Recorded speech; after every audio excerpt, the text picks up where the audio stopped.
আমের সিজন থাকতে থাকতে এভাবে আপনারা আমের আর সাবু দিয়ে এই ডেজার্টটা বাড়িতে বানিয়ে খান। আশা করছি আপনাদের ভালোই লাগবে।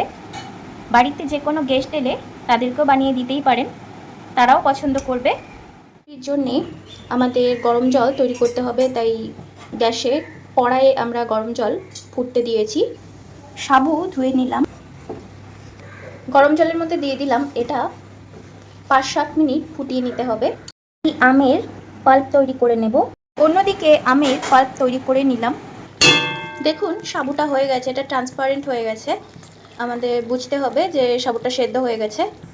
অন্যদিকে আমরা সসপ্যানে 1/2 লিটার দুধ নিয়েছি, এতে আমরা গুঁড়ো দুধ মিক্স করব। আমরা নিলাম গুঁড়ো দুধ, এটাকে ঠান্ডা জলে গুলে তারপর বয়েলড দুধে মিক্স করব। দিলাম চিনি, আপনারা মিশিয়েও ইউজ করতে পারেন অথবা বাতাসা, কিন্তু আমি আজকে চিনি দিয়েই বানাবো। ঢেলে দিলাম গুঁড়ো দুধটা, ঠান্ডা জলে গুলে নিয়েছি। আমরা সাগর গুঁড়ো দুধ ইউজ করছি, সেই জন্যে ওটা ঠান্ডা জলেই গুলে নিতে হয়। আমের পাল্প তৈরি করে নিয়েছি, এতে আমরা সাবুটা মিক্স করে দিলাম, বয়েল করে রাখা সাবু। বয়েল করে রাখা দুধটা ঢেলে দিচ্ছি।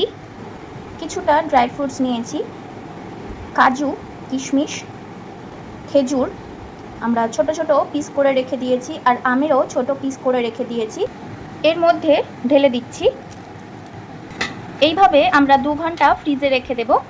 2 ঘন্টা পর ঠান্ডা ঠান্ডা পরিবেশন করব। ভীষণই সুস্বাদু আর কম উপকরণ দিয়ে তৈরি হয়ে যায়।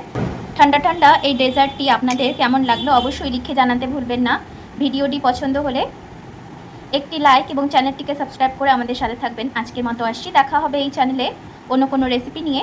আজকের মতো টাটা।